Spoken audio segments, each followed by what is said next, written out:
Does Hellboy still hold up 20 years later? Let's find out.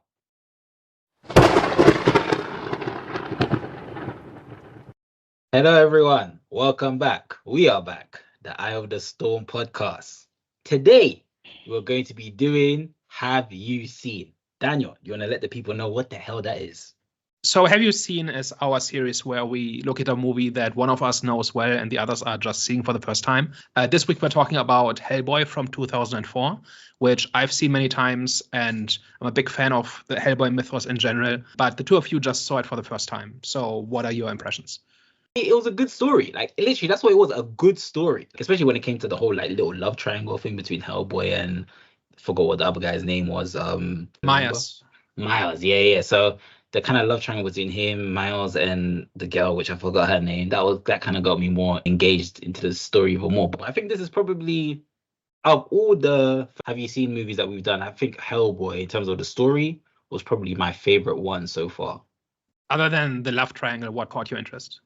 In terms of like Hellboy actually being a boy, so it kind of like followed with the main theme, well, like one of the themes of the film, like how his immature ways led to pretty much destruction and death. Like, if he didn't leave to go and chase the girl that he wanted to make his girlfriend, what's her name again? The one that Liz. can Liz Liz. Sherman. Yes, Liz. If he didn't go spy on Liz, then his dad would still be alive. And the scene where he, even though it was justified that when he had the interaction with I forgot his name, but it was the bald guy. That's Tom Manning. He's the straight-laced FBI guy who thinks the monsters just get in the way. Even when they had the little argument, then he picked up whatever he picked up and threw it through the window. Even though that was a bit justified, still you could still see that he was still kind of like a boy in a man demon's body. So I liked how they kind of just followed that theme throughout. And he's still kind of like, of course there were times where he was matured and he had to make manly decisions, but he was still like a boy, even though he looked like a man demon. So yeah, that was another thing which I liked about the story. Okay, what about you?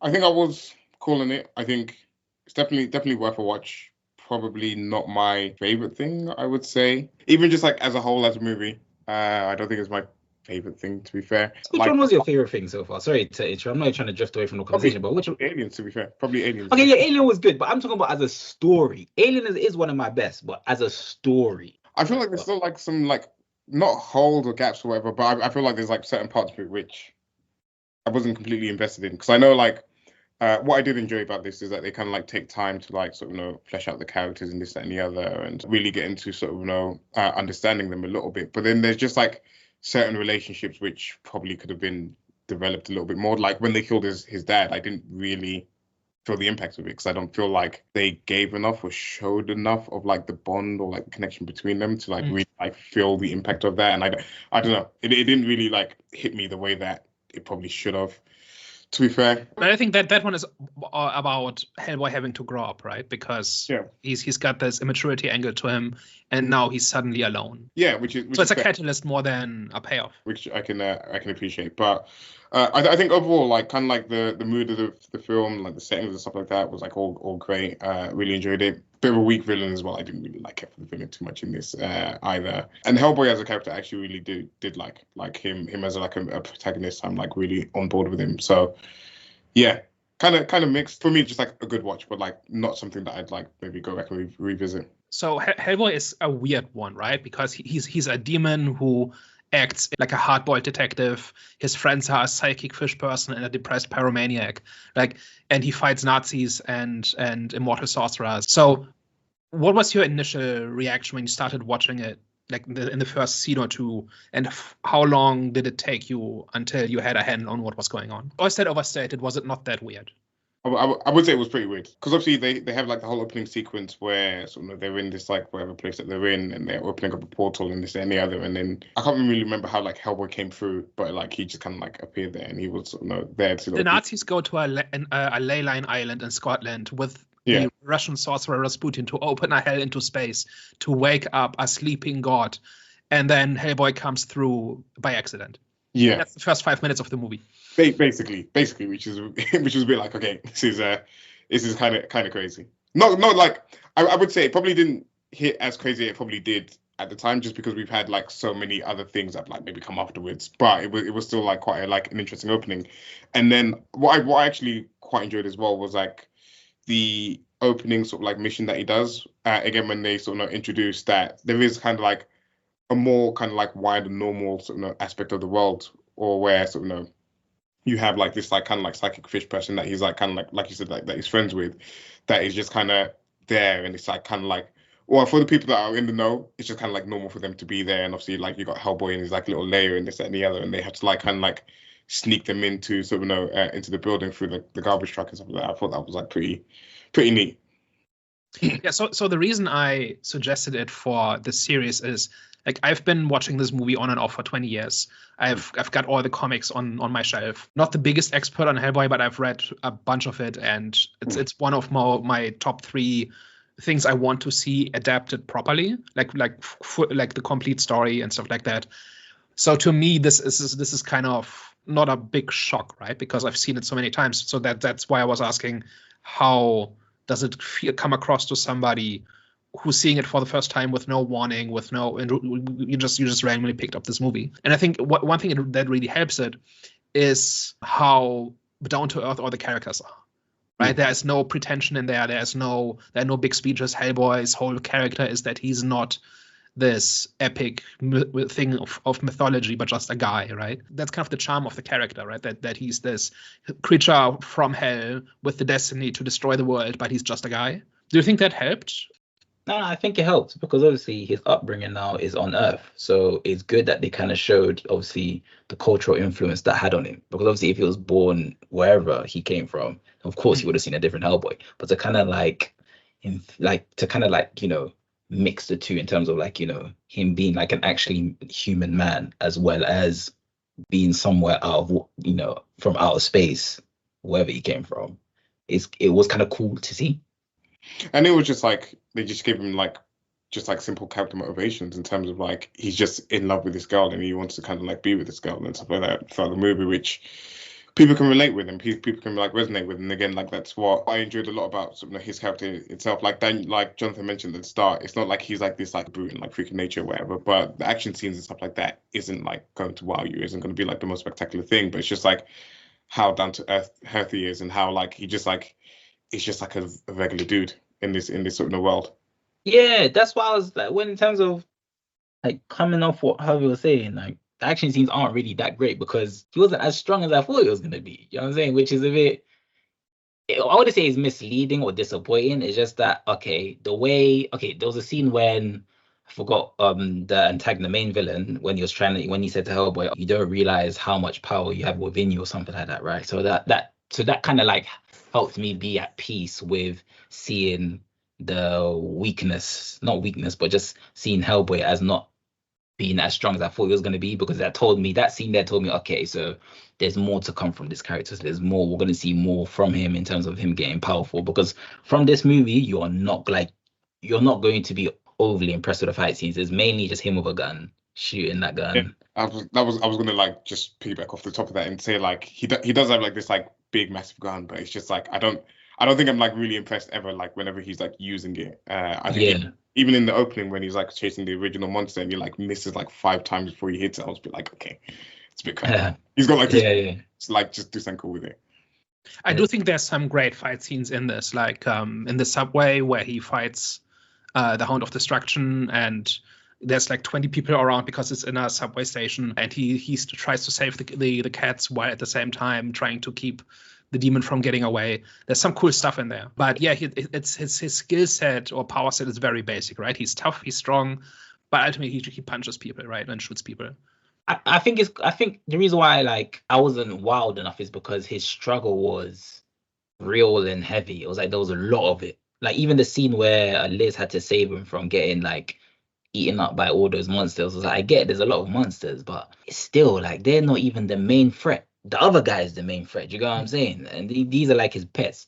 You're probably getting like, if Liz didn't step in, like Liz was only like, her scenes were minimal in terms of like we saw the extent of her power. But even though we saw maybe I say 5 minutes in total that we've seen of her power, I can tell she's way stronger than it. Do you know what I'm saying? So it was like that's why I was a bit like, damn, this guy's kind of a weakling. But at the same time, like I said, the scene where the villain, the main guy, said to Hellboy, "Listen, you got so much power within you." That's like I said, I was like, all right, cool. So there's more to come, and there's more to see when it comes to Hellboy. But just overall, he was just oddly weak, which I wasn't expecting. Yeah, but that power within him is a plot device, right? It's not his superpower. Right, he's got the thing about how he's like the herald of the apocalypse, but to do that he has to accept that role, and when that happens, it kind of takes him over. Is that it? There's nothing else more to him. He's just super strong.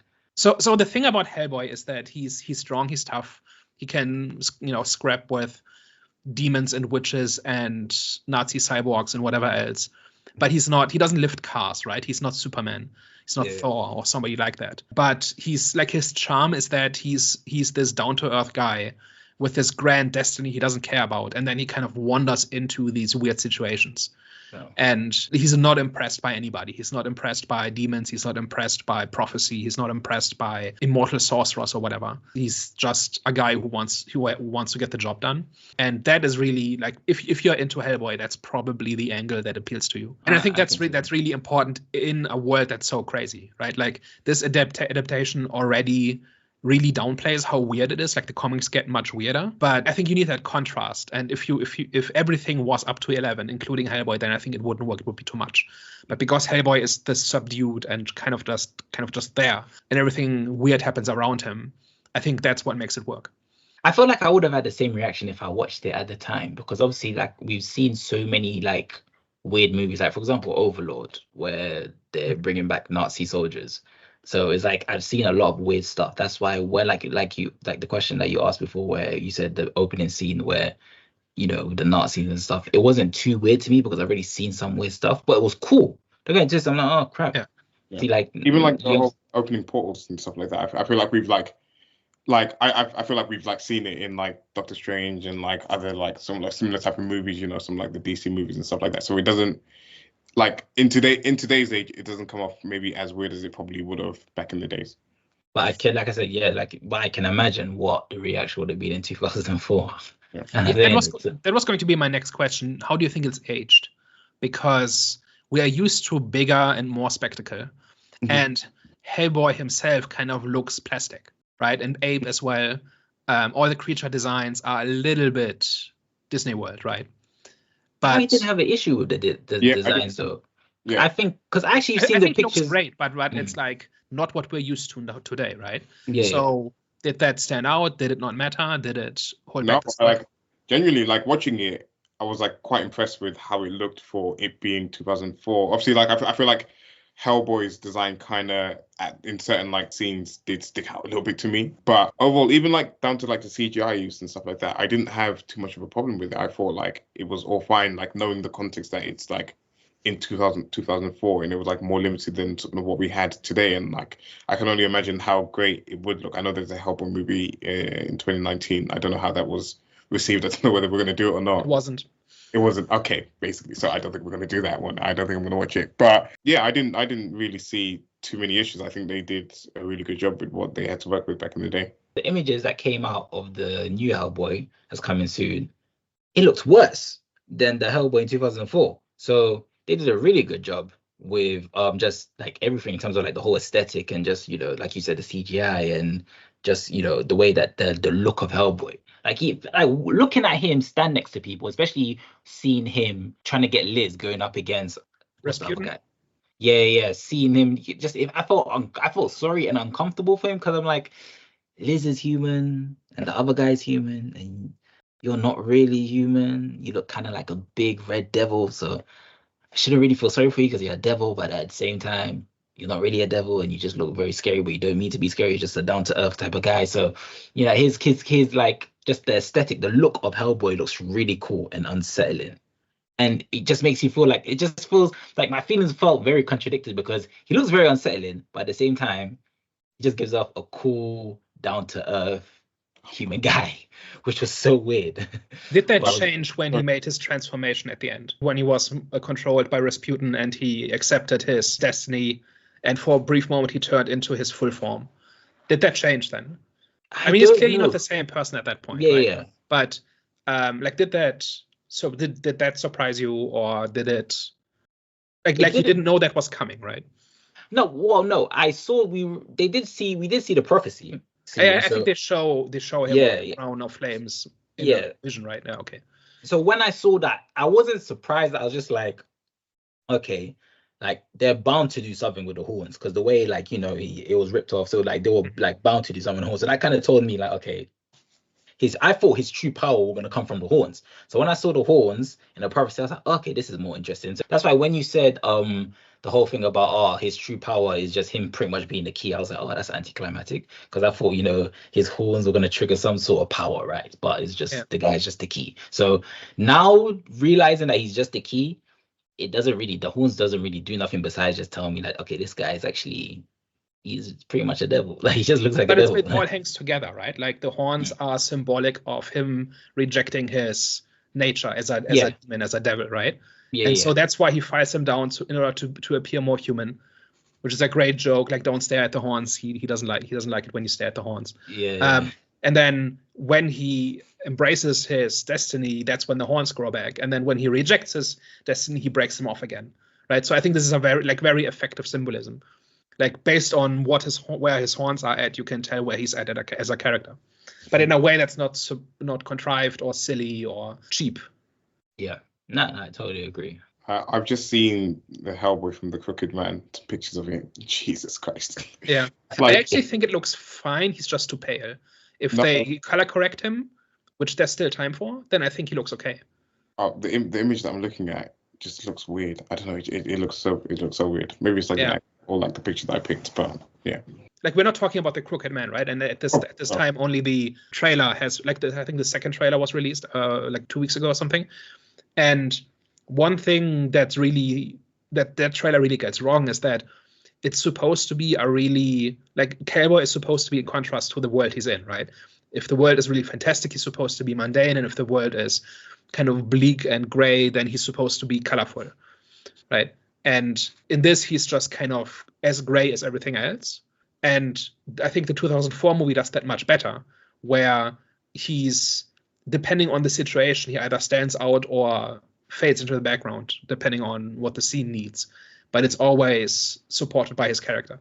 How did you guys feel about the theme of immaturity? Because actually, like fulfilling like Hellboy, like how did you feel like that was executed in this film? It's very central to the movie, right? Like the entire thing is about Hellboy not growing up or having to grow up or having to take responsibility for his actions, having to confront his nature and having to make a choice and having to make the mature decision that goes beyond just what he wants, but rather what other people around him need and what the world needs. So I think it's really central, and I think this movie really has stood up as well as it has, despite some of the effects being a bit dated, like the battle at the end against the Chaos God is like a PS3 cutscene, right? Like I think it looks cool, but it's clearly a 20-year-old CGI sequence. But I think what makes the movie hang together is the character, right? That all of these characters are very strongly characterized, and you know what their deal is, and you know what their conflicts are, and you know what choice they're making and why. And at that point, it almost doesn't matter how it looks, because we care about these people. If you're on board at all with these characters, then you're with them in their journey until the end. Yeah, no, I agree. But to be fair, with his purpose, he just kind of like found out about his purpose, though. So could we really say that was him being immature? Or could you argue that, okay, that's just him kind of like, he just found out about something, so he kind of has to kind of like, it has to take time for him to kind of settle in with the truth and make a decision, because he didn't really have time to actually think about it and make a decision. So can we really say that was just him being immature about the way that he handled it? Or you could say that was like a genuine human reaction, an adult reaction, because most adults they'll kind of like deal with it the way that he dealt with it. No, but I think his immaturity is a character trait that he has in the beginning and then overcomes over the course of the story. And he also has these constant things about the world that rejects him. He has to hide from the world. And Manning constantly tells him that he's a monster. And Manning has this speech about when you've killed all the monsters, there's still one left, right? That sort of thing. And he's constantly he constantly has this idea reinforced that he doesn't belong, right? that the only one who was really family was Professor Broom, and he dies halfway through the movie. And everybody else is a colleague or a friend, but not family, right? And then somebody comes along and offers him ultimate power and purpose and belonging. And for a second, he's tempted. But then he has to do the right thing and reject it. So the whole thing about the destiny and Rasputin's bargain, I think, is not really, it comes in at the end, but it's the culmination of this character arc of, will he do what's right even though nobody will thank him for it? Right? So I think it works based on that. Okay.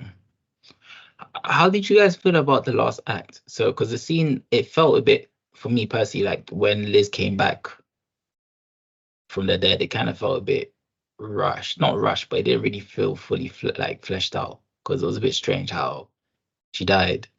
Because the guy, like the villain, technically took her soul. So then when he died, I was like, okay, maybe the way that she came back was because he died and then her soul went back into her body, but that was kind of like rushed out. But just in general, sorry, that was just one of my, grievances with the film. But how did you guys feel about the final act? So I adore this movie, right? But I think the end is a little bit hand-wavy, where it's just the power of friendship, right? Where basically Maya's kind of just appeals to Hellboy's humanity, which is a gamble when you're talking to a literal devil.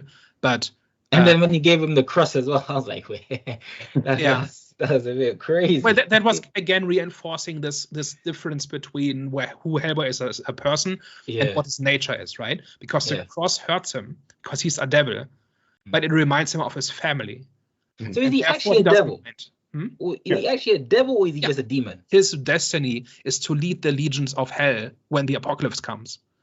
That's his deal. He's literally from hell, and he's not the devil, but he's like a demon prince, whatever. Yeah, that's what I was gonna ask, because I remember when what's his name? Is his name Abbey, the villain? Rasputin. Oh yeah, Rasputin. When he said, because there was a scene where he says he was referring to God, he says, your God doesn't do nothing, but our God gives us this or something like that. So I was like, okay, so Hellboy isn't the devil then. Because I thought he was the devil. But he's not the devil, he is a powerful devil from hell. So what portal did it open to the what? So when they opened the portal, what was it opening?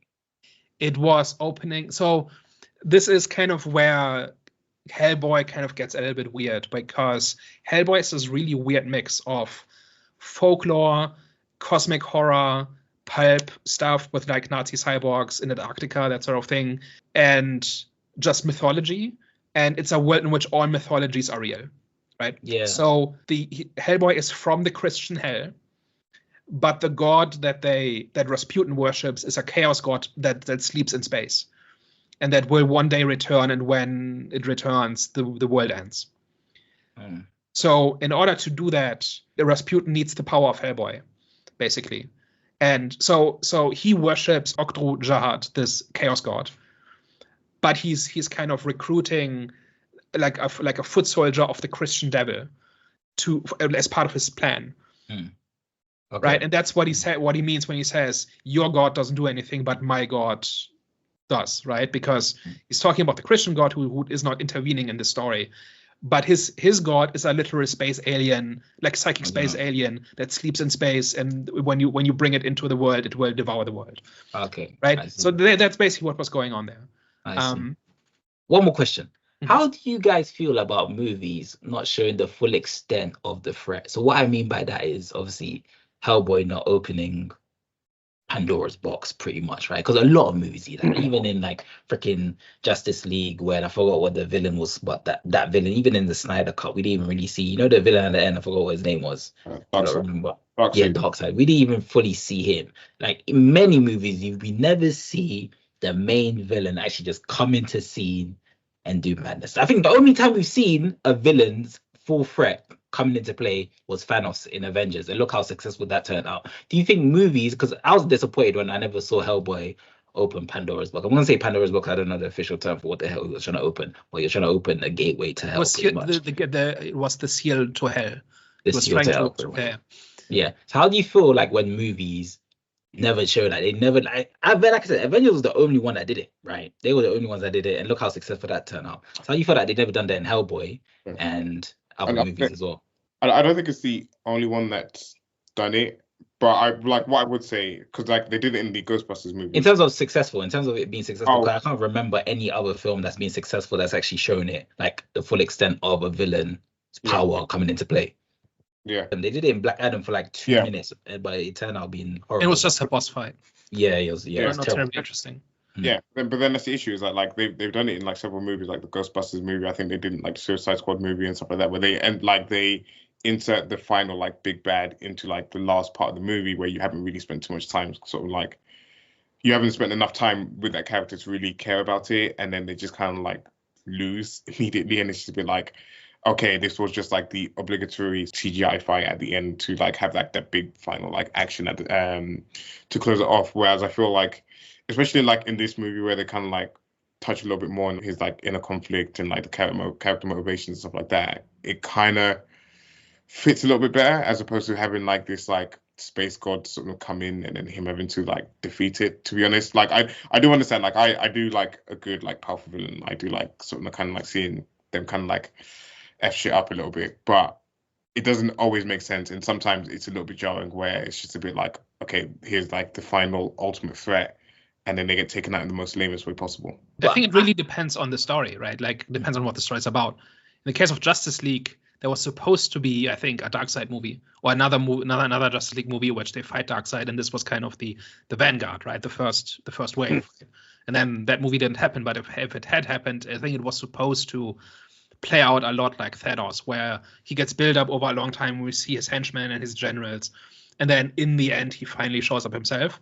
I think that was the plan originally. But I think this movie is not about that. This movie is about what decision will Hellboy make, right? Will he choose humanity, even though humanity has rejected him many times over and has not thanked him, even though he's been fighting their enemies for 50 years, right? So that is like that decision, I think, is the core of the movie.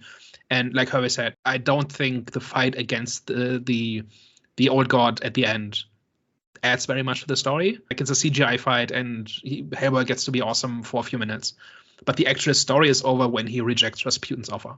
And I think like the threat of it happening, like, we don't need to see him open a gate to hell. Just the fact that he could if he made the right or the wrong choice. That itself is the story, right? We don't have to see it actually happen. Mm-hmm. So I take it you broadly enjoyed this one, even if it wasn't your favorite. Is that a fair summary? No, for me, I enjoyed it. It was fun. Like I said, in terms of story, it's probably the best that I've seen because it grabbed my attention even more. In terms of like, out of every first time have you seen movies that I've watched, Alien 2 would probably be number one, just in terms of like, as a whole, right? Because that's just my type of favorite. That's my type of movie. Just dystopia, post-apocalyptic. That's just for me, right? And then Hellboy goes second. But in terms of story, just like if I'm just talking about specific things, what got me the most engaged, I'd say Hellboy is number one. So I enjoyed it for me personally. Yeah, I think I enjoyed it enough to watch Hellboy 2. I believe that there's a second one. Yeah. Like I enjoyed it enough to sort of watch the second one. It wasn't like a terrible movie like that. I was just like, it's good, but I didn't like have any like overwhelming feelings about the movie. I think it's just a fun movie. Like I understand why it's not like mentioned with the other greats, but at the same time, it's still a good movie. Like, it's a solid, good, fun movie. Like, if I was to go and see this back in 2004, I'd probably say it's up there, one of the greatest back in the day. But in terms of if it's the time period in terms of like what was coming out at the time, you know, like the X-Men movies, Spider-Man movies, and stuff like that, I don't think it's like too much sort of like, I don't think it's like a significant step below any of that, to be fair. I think it's like could be even on par with like a lot of those movies. I think it's really strong on character. And that is something that I think a lot of these movies often fall down on, where it doesn't quite make sense, or the characters' personalities and journeys are not a kind of more a vehicle towards making a plot happen. And here, it's all about internal conflicts, right? Hellboy has to decide whether he wants to embrace his destiny. Liz wants to kind of be at peace with herself, right? Because if she's not, people start dying. Abe is like, he knows everything except himself, right? He has no idea where he comes from. He doesn't belong anywhere, that sort of thing. Like, they all have a thing going on that is really well articulated, and that the interactions between those things are make the plot happen, and I think that helps it. I don't think this is a masterpiece. I don't think this is one of the greatest movies ever made, but it's just a really solid movie, and it's really strong on just character. And it actually, this is one of those few cases where these characters are not exactly like in the comics. Especially Liz. Liz is very different in the comics, and she's got a really cool story going on there as well. But here she's the girlfriend, right, basically. Mhm. But I think all the changes they made here kind of are in service of this very, very specific story that's being told here. And you kind of preempted my follow-up question, which is, did this make you want to watch the next one? Yeah. Yeah, I can go for a second Hellboy movie. What about the one coming up, The Crooked Man? Does it make you more interested in that one? Does it? I feel like it piques my interest in terms of like kind of like the mythology of it, and I feel like there's been proof of concept since the original sort of 2004 movie, where there's enough evidence to show that you can get a little bit more weird in terms of sort of what you introduce to the audience, and we're like a little bit more accepting of different things. So I'm curious to see what direction they go with that movie. Ironically, The Crooked Man is actually one of the more grounded stories. Like Hellboy goes to Appalachia and he finds some witches. That's kind of it. Right? Okay. There's no space gods, there's no prophecy, there's not like it's one of the it's basically like there's a main story of Hellboy, and then there's like side stories which are basically episodic. And in the side stories, he basically stumbles into a situation and deals with a monster or with some kind of weird magic or something in this typical Hellboy way. And the one they picked is one of the more grounded ones, right? So of all the 4 Hellboy movies that will exist, so the 2 in this continuity, then the one from 2019, and then this one, the new one, they scaled it down a lot and made it a lot more grounded and a lot more folklore centric as opposed to weird pulp sci-fi mystery stuff. But yeah, I'm still hoping for somebody to just do Hellboy straight up, because this is a very specific version of the character, which I like a lot, but it's not the definitive version, right? There's room for other takes. So I'm really looking forward to Crooked Man, see if they do that. Like the first 2 trailers were not great, but the second one was a lot better than the first. And it's got potential, so we'll see. When does it come out? September, I think, next month. Okay, cool. So I'm guessing, it's on the schedule for us then. Yeah, absolutely. I'm definitely. It's one of those movies that I hope work out.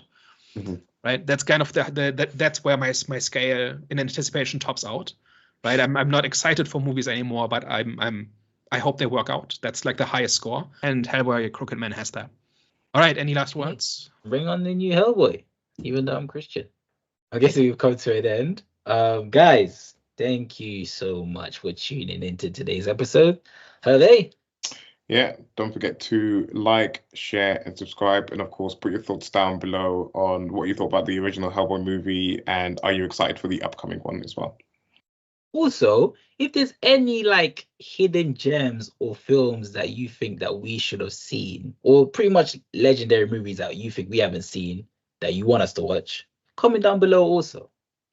Who knows, if we all come into unison and agree that this synopsis of this movie looks pretty great and the trailer looks pretty great, we might go ahead and review it too. Watch it and review it too. But all right, guys, thank you very much for tuning in today, and we will catch you next week. Au revoir. Ciao. Bye-bye.